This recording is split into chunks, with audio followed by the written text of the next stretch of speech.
পুরুষের যৌন আকর্ষণ আছে বলেই তুমি দুনিয়ার মুখ দেখতে পেরেছ। পুরুষের যৌন আকর্ষণ আছে বলেই তার কাছে তুমি এত স্পেশাল। আকর্ষণ আছে বলেই তুমি এত পাত্তা পাও, প্রায়োরিটি পাও।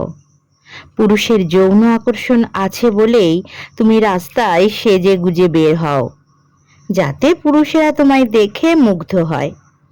তুমি মুখে অস্বীকার করলেও তোমার অবচেতন মন এটাই চায়।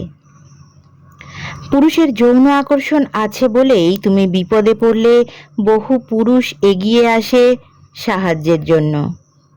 পুরুষের যৌন আকর্ষণ আছে বলেই সারাদিন খেটে তোমার পছন্দের শাড়ি নিয়ে বাড়ি ফেরে।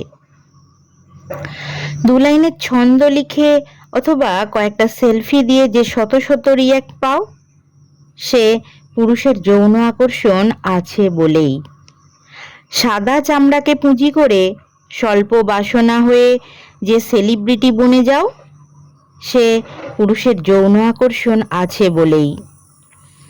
যৌন আকর্ষণ আছে বলেই সৃষ্টির শ্রেষ্ঠ বুদ্ধিমান ও মানব কুলের সেরা শক্তিশালী প্রাণী পুরুষ তোমার দুর্বলতাকে বিদ্রূপ না করে ভালোবাসার চাদরে ঢেকে দেয়।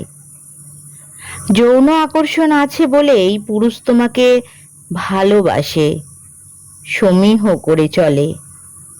পুরুষের যৌন আকর্ষণ না থাকলে সাদা বিড়াল রাস্তা দিয়ে হেঁটে গেলে যেমন কারোর ভ্রূক্ষেপ হয় না, তোমার বেলাতেও তেমন ঘটত।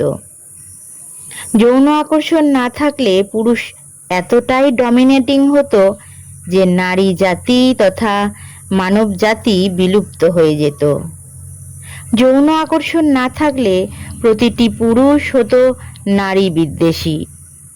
সুতরাং ঢালাওভাবে পুরুষের যৌনতাকে দায়ী না করে নিজেদের ত্রুটিগুলো শুধরে নিতে শেখো। স্থান কাল পরিস্থিতি ভেদে যৌনতা নিয়ন্ত্রণের শতভাগ ক্ষমতা পুরুষকে দেওয়া হয়নি।